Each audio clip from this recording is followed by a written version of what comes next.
My name is Nicolas, and I have a small studio called Nicolas Bernklau, which I run in Switzerland here.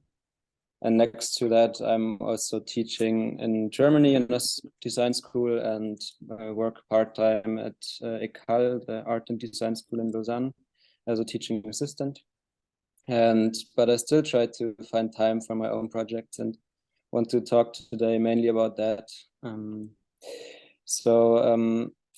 I have a background in type design, which I studied here in Lausanne as well, and I really enjoy combining that with the working in identities. So I think it's also quite interesting what your studio is doing. So I hope we'll have some discussions in the end.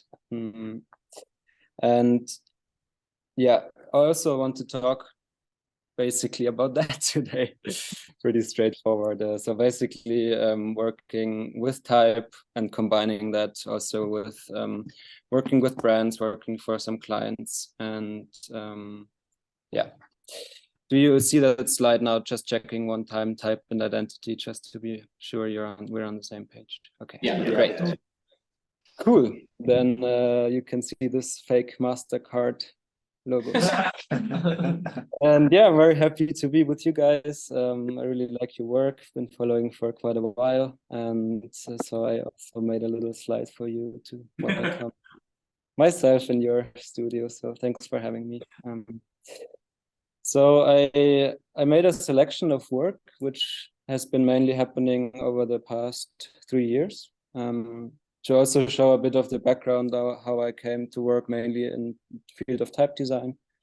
And I want to start showing you one project, which was for a client in Stuttgart, Germany. Tim Bengel, he's a quite well-known, or through social media, well-known artist.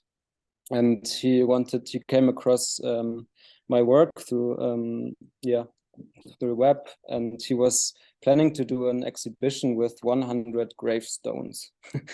And it's quite a big project he did.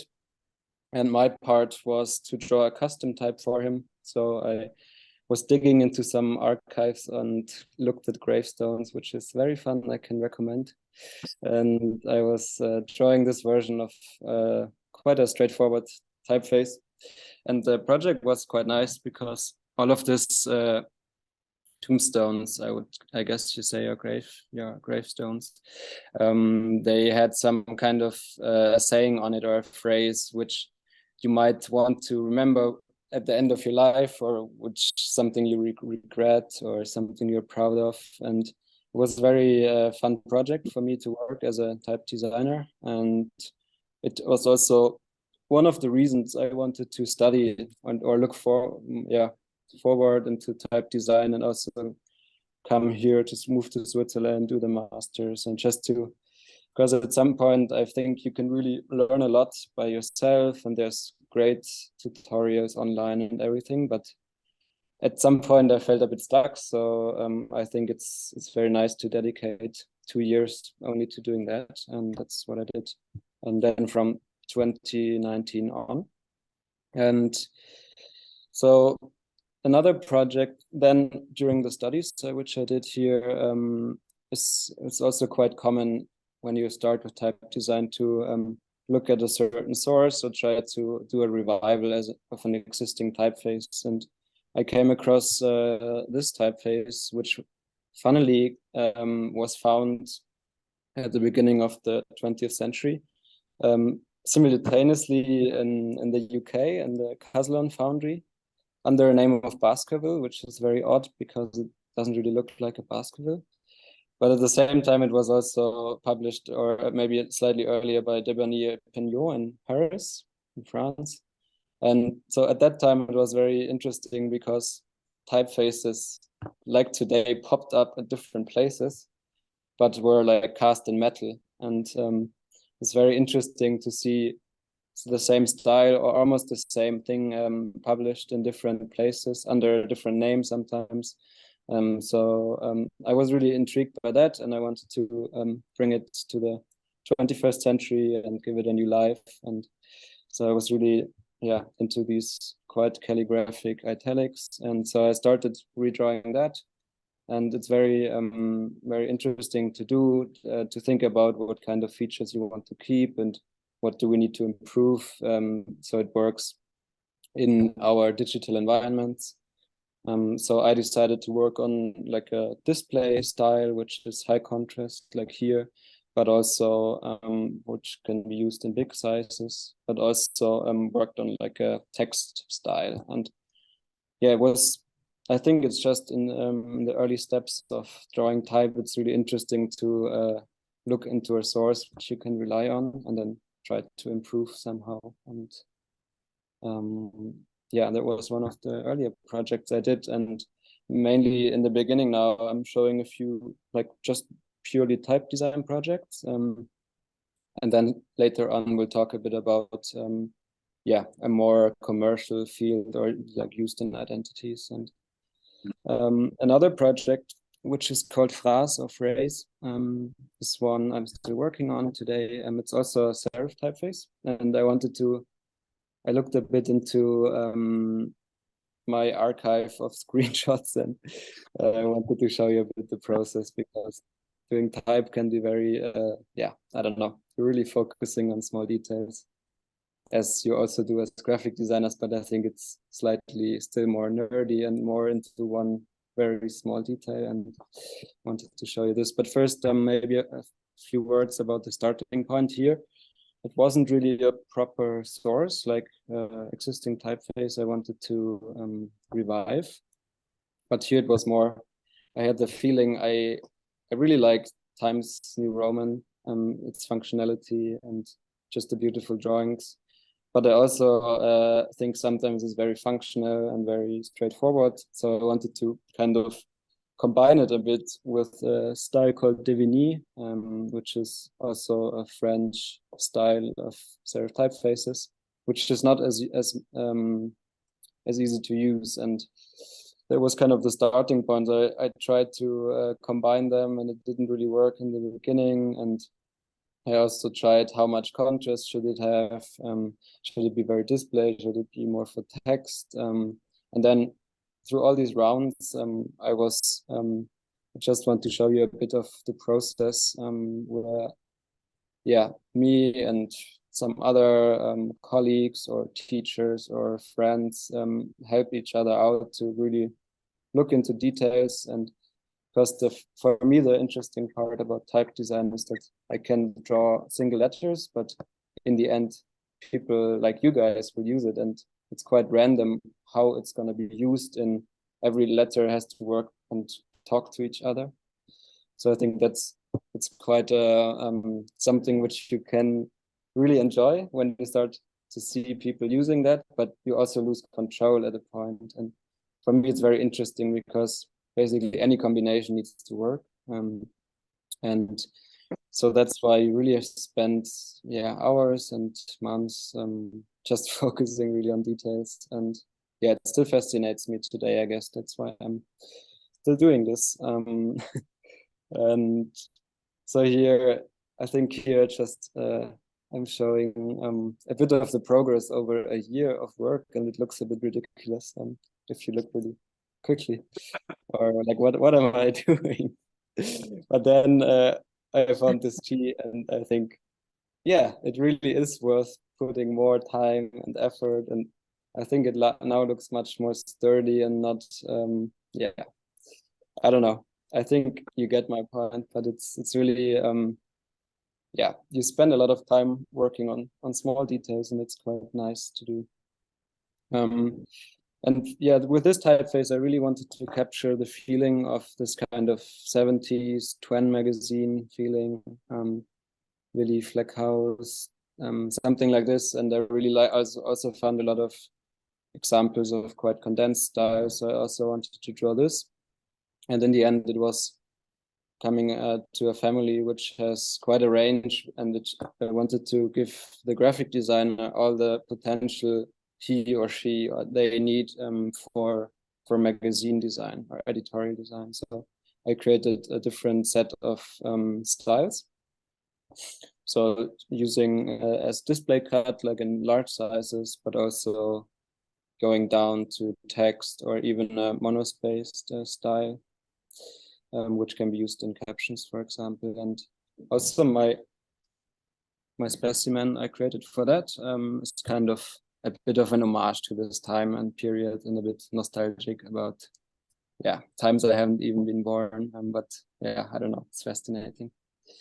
And I also think it's quite nice as a type and graphic designer being somewhere in the middle, because I'm not only drawing type, but I also think about how is it used, or how do I like to use it, or what would I expect you guys to use it. And I think it's also interesting to look into both sides. And sometimes I have the feeling we can really profit from each other. So yeah, that's just a few scans of the specimen, showing the different sizes, also the text style combined with the rather large drawings. And also, I think my favorite style so far is the caption monospace, which I would love to see used in these kind of super dense, small tables or something. But yeah, you tell me. Yeah, and then because just drawing text typefaces can also be quite intense. I also really enjoy drawing display type, and which is more playful, which doesn't need to work perfectly in every occasion of purpose. So here's a project. I hope you're able to hear the sound. I'll play a little video. It's called Off Key.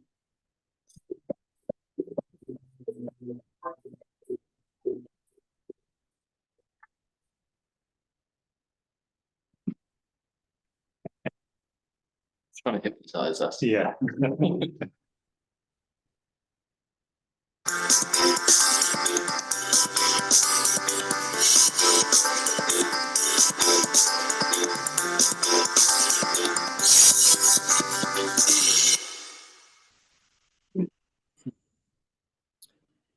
Not sure what traveled through the bandwidth, but hopefully.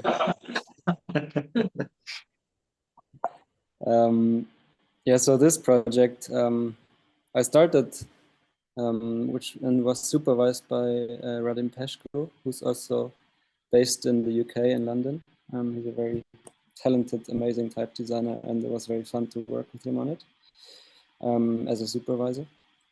And the idea was having two styles which talk to each other and correlate. Like I always said, kind of like a convex and concave shapes, but still very different constructions. And I think it gets quite interesting when they're combined together. Like here, as if I go back and forward, you can see always the exchange of the two styles. And it's all, it's all very free and playful, and I think it can be nice combined. And so I think part of the jobs I really like is also thinking about something more playful or a bit more fun and less dry, and not only working on text, as I mentioned. But it still can be used in certain text. I mean, maybe not for your invoices, but it's quite fun. Texture. Paid. And then also a really nice thing for me is when people start using my type, and this was one of the early uses from a designer, Maximilian Haslauer in Stuttgart. Used it for a furniture show, or also a friend of mine, Hannes Driesener, who's working for Spectre Books. He used it for a nice, very beautiful publication. And I think then it gets really, it's just a nice moment when people send you pictures, and then it's worth sitting hours on little details, and this really makes then my day. So a lot of type stuff, and also to show you now a bit of more applications and use with work with clients and identity, as I mentioned. So here's a a project from a band and musicians from Munich, and they're called Dear Tom, where I basically was just in charge of doing the communication for the EP. So I drew, in this case, just a few letters because they have a very short name. It's nice and easy for me. Dear Tom, and EP2. So that was very straightforward brief. And I think here is also interesting because I was, as for the cover, I was drawing this bird and swan. And I think for me, it's not only about letters. Like type design can also be drawing birds. It's quite a straightforward thing and interesting thing to do. So I also enjoy just working with shapes, basically. And should it be a letter, or can it be also be something like an illustration? I think it gets very interesting. So here's just an example of, yeah, small project I did in the music field. And then also some applications, many site, and some for, yeah, you know, these animated videos which are on Spotify and stuff like this. So I also like to think a bit broader and make the whole world around this kind of design I started with. And yeah, I don't know, just through sharing a bit of my work online, I also somehow, luckily, attracted some people who want to work with me, which is also nice. And so this is one project I did for a film production company called Amber Notes, and they're really good in doing short documentaries, which is also quite specific. So they do this for brands, and it's very distinct aesthetics I really enjoyed. And together with them, I created this logotype, like a monogram, and also started the beginnings, let's say, of an identity, which for me as a one-person studio is interesting because I like to imagine like and build a small world, like what you do in a proper large scale, let's say. And then sometimes I also just work with other studios together to bring this brand to life, or also work with web developers or other, let's say, people out of my network or friends. And I think it's also interesting in this, let's say, freelance position or working in my own studio. And I also enjoy really working together with studios and people. And this also led me, funnily, I had 2 jobs from Los Angeles where I've never been, and I have, I don't know where they find me. I don't have as many jobs in the town I live, but it's nice, I don't mind.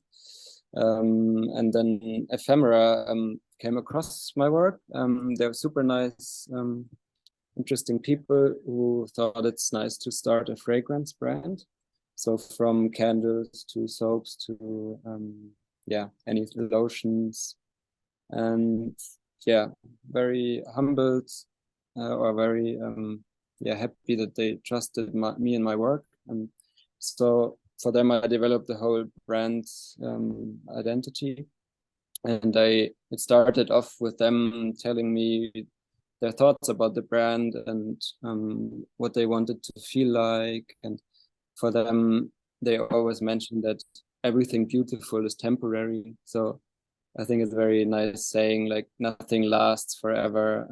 That's kind of the tags they wanted to work around. So I thought it's really about the feeling and about the touch and the sensitivity of this product. And so through kind of imagery I found, which is none of my work, so hopefully no one's gonna call. Yeah, I started to create this logo type, and I really liked somehow, because they're called ephemera, I wanted to have some kind of this notion in it. And in the end, we decided to go with this one. And it's a pretty straightforward lettering, but I think it's with a small detail of this ligature, it comes very nice and condensed and or like tightly spaced. And yeah, sometimes for me it's also just about one idea, which can make already the logotype to work. And from then on, it became a bit more playful. And because they're based in LA, they also really proud of that, wanted to show it. And also here in this case, I worked on the beginning of the identity, and then someone did the website, and they came up with the idea of doing this very nicely animated LA. So I was very happy to see that, and I think it's great, this kind of ping pong. Yeah, just very nice. And for them, I also did a set of initials, like all the A, E, S, D, Ws you see here, and combine them, because drawing a full custom type is a lot of work, and making it as a functional product takes some time. So in this way, I was just working on the initials and paired it with Glossy from Bold Decisions. And I think it's also interesting to just draw something which works in relation to something. So that was nice too. And yeah, for this kind of imperfections, I thought it's nice to treat the text a bit also damaged, or yeah. And also drew this monogram, which is kind of coming from ephemera with cryptic, like 3 E's stuck inside this globe. And yeah, there's a little shout out for also the people who took over, because at this point I made some, we made some first tests for the product and for the labels and for the packaging. And then after, let's say, my scope was done, it was handed over to Oddity Studio, and they just evolved it a bit, and I think they made something very beautiful now, which you can see here. So yeah, I started it, and it was almost going into this direction, but then they continued and took over and made it into this final product, let's say, which hopefully launches soon. It's quite a long process to launch a brand. So yeah, I was really happy to see they put a lot of effort into nice embossing or debossing. And I think every designer is happy to see that when clients like to spend a bit of money and make it into a nice product. I think, yeah, it's just a nice moment. Yeah. I hope this is all good for you guys. I just have a few more things to show. Really good. Cool. Then a small project, very let's say small brief. I needed to do some film titles for a music video from Boris Brecher, techno artist, which you can see here.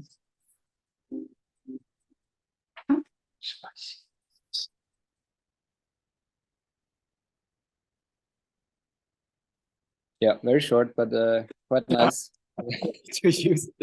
So I was, let's say, booked to do these letterings, and the song is called Spicy, and funnily the artist is cooking some spicy food in the video. Very so meta, but I also took it very literally and to this. I don't know. I think it's quite interesting lettering, and it was a bit inspired from like movie intros. Could also be a slightly dark movie or something. And I had most fun with the quotation marks, which are a bit chili shaped. So sometimes I think it's also nice to not overthink and just go for it and do something rather simple. And also in the end titles, which I haven't shown. And from that, also, that was just a lettering for movie titles, but sometimes I think can also work more in the commercial field, like as a brand or as a basis of a brand. So we want to show one project for a DJ collective or like, yeah, music label and DJ from Zurich. So called Symplectic. And it was also a carte blanche, do whatever you want situation, which is always interesting. So together with the musician himself, we developed this rather free lettering, let's say. Yeah, really about rhythm and also not very deep, just very visual. But I really liked the outcome, and then I took this cue from, or this counter from the P, which is just a perfect circle, and also used it in a custom version of one of my typefaces called Resial as the A. And I think sometimes if a budget is small or if there's no time for full custom font, it can also be interesting to just customize some existing typeface with a little twist. And I think it didn't really need much more than for the use of the artist. So yeah, it's mainly used for his SoundCloud, for events, parties, raves they are doing. But hopefully will evolve into also more like a label work. It's the plan. Yeah, and then one project which is quite recent, which was this summer. As I mentioned, I work at ECAL as a teaching assistant. It's the art and design school in Lausanne, and there was a very nice collaboration with On Running in Zurich. And for that, it's an exhibition called On ECAL 2040. It was about how does a shoe sole look like in 2040. And I made this lettering as also the basis of the exhibition identity. And I think here it was very interesting because students of master photography, product design, and type design worked on a project about this kind of future soles, free soles. And it was then put together in an exhibition in their space where they like to do collaborations with other brands, or in this case with the school. And here it was also interesting to work with the product designers who designed the exhibition, like for example doing some graphics for that, and also the stairs, and like really think in a three-dimensional way, which is also interesting. And also working with a 3D artist or designer who's also working for ECAL, and he was basically bringing all of the fictional scripts the type design students designed. It's kind of, they came up with their own writing systems, and he brought it to life, let's say, in this three-dimensional way. So for me, it's also interesting to work as an art director, or thinking not only about the graphics, but also working together with other fields, and also enjoy doing that. So that's why I wanted to show this. Where was the exhibition? It was in Zurich. Like On Running is really quite a fast-growing company. It's quite crazy. Like within, I don't know, 10 years history, they now have already about over 1,000 employees working there. It's quite crazy, quite mad. And so they have a big office spaces, and they now also have the space which can be seen here, which they can basically use for the collaborations. And it's very let's say comfortable or lucky to have such a space only being used for that. So we were as a school, as ECAL, we were happy to do, I think it was the first collaboration in this space. Nice.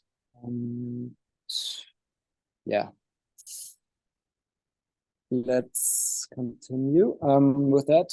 So now I just have 2 projects left, so don't worry, I'm not keeping Worries. So I want to end this little presentation with like 2 projects which are basically connected, and I think also show my practice quite well because it combines certain things I'm interested in. And so first started out with a collaboration with fashion designer Anna Delayer. She is back then she was in London, but now she's based in Milano working for Mani, and she does quite crazy things and beautiful designs for the fashion industry. And we worked together on this project, which started basically from her research about her heritage. There's a certain Japanese heritage, and together we looked into Japanese tattoo art, which is very specific. Don't ask me how we got there. But we wanted to work together as two fields, fashion design and type design, and do a project where we create this, we call it common shape pool. So basically from letterings I draw, or very free letters I drew, she then got inspired to work and use these shapes for her fashion, for a fashion line. But not only did we want to have like some prints, like in the end printed on her clothes, but it was really a work together from the beginning, which was very interesting to see certain shapes then reappear in her patterns. And we worked over half a year on this together as kind of a starting point of this collaboration. And later on, I also worked on the catalog of her final show.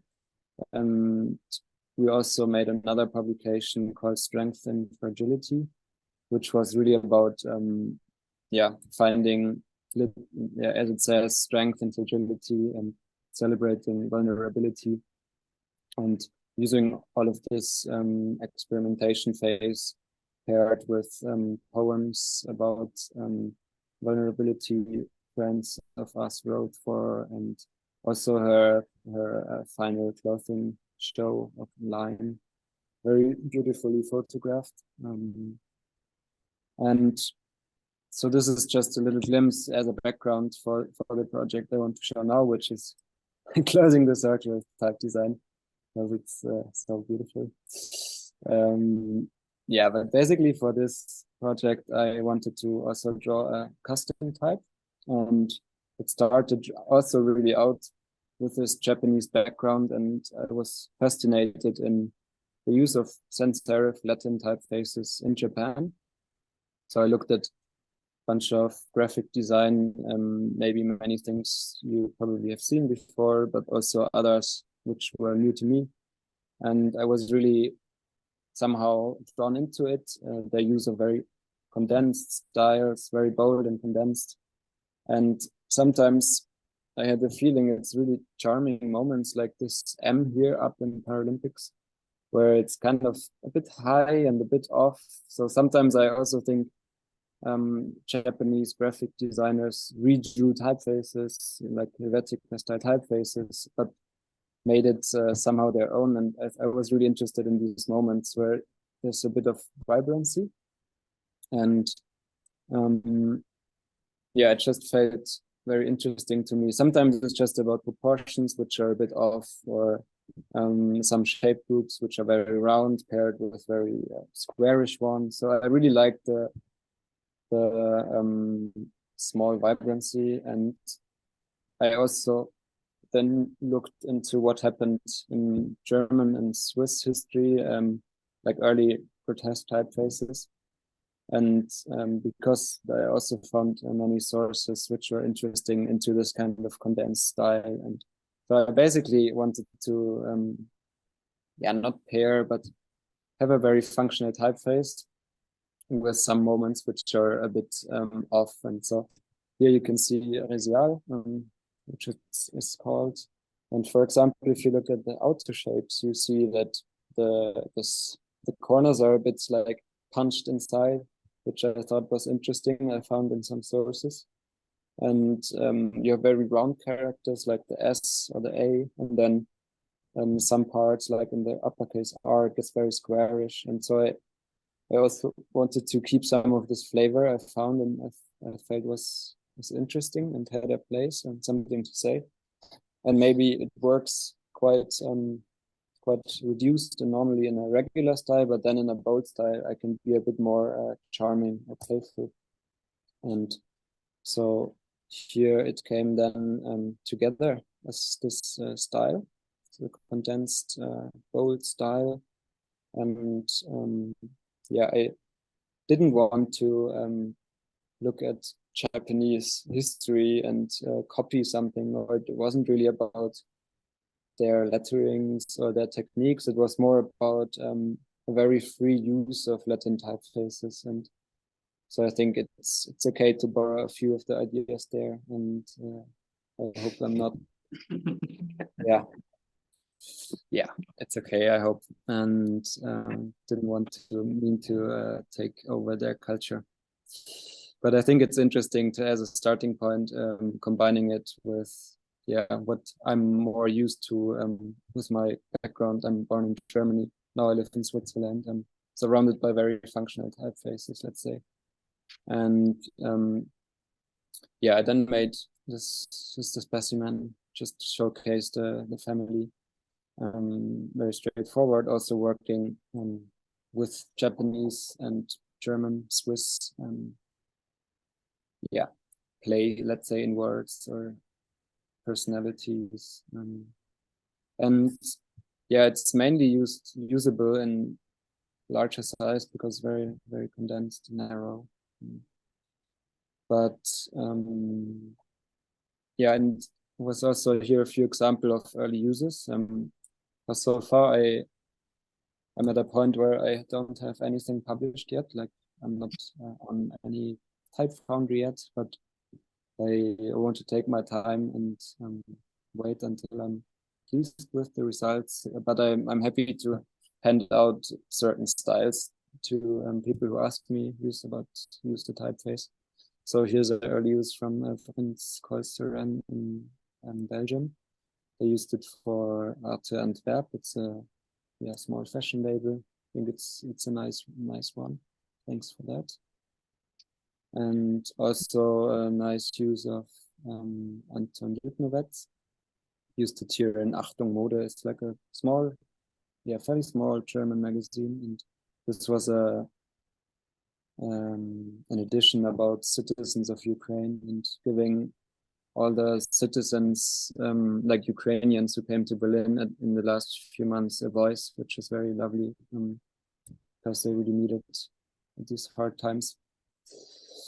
Another use very recent from my friend Min Jong Kim in South Korea was also very beautiful to see it printed in this nice texture. I think it's cigarette papers. They printed it on OCD papers. Very nice. So probably they're about this size, but I like the large scan. And also very interesting for me because I have this somehow Japanese background with this typeface, to see it combined with Hangul and the Korean script. It's very lovely. So maybe I need to work on a Korean or Japanese version also. Or let Min Jong do it. That's better. Because I'm not able to judge. And very, very lovely to read one email from someone, like an art director, who made the Ukrainian one, to use it in the New York Times Magazine as a secondary typeface. So that was, I think, one of the best moments I had so far, as in people using my typefaces. It was very sweet to see it being used for this kind of middle-sized text, paired with a typeface from Klim. So the large drawing is not mine, but the medium size is mine. So that was a good moment. Not sure if it will happen again, but it was nice. And then also from that, Mike Gieser approached me because he wanted to use Resial for the monthly. It's an Australian magazine. Mainly writing about politics and what's going on in Australia. So he really liked the typeface, but he wanted M, which matches their already used typeface. So I made a custom version with this slightly angled M, which is also interesting, I think. And also a single story A, as you can see on the top left. So they're now using, just this style throughout the whole communication in print and in web and social media, and it's very nice. The only issue is I don't have italics yet, and so they slanted in InDesign. But let's hope I can fix that soon. But it's super cool to have this as a reference and also as a daily proof or monthly proof, actually, because they printed in large amounts. So I have offset proofing all the time, which is great to see.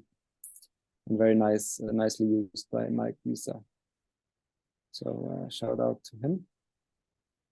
And my last slide is what is happening at the moment. Since a year, I'm trying to make this as in a functional type family. So also working on wider styles, as in a text cut, which is still in very early phase. But I like the F, I, Z, I, and K, so I wrote this brand, this Italian brand, to show you, but I don't want to show more yet. But hopefully I can work on this more and hand it out soon. So that was my little journey through my work past few years. I'm very happy you guys invited me, and I hope I can also find some time to talk now and maybe collaborate in the future. Amazing.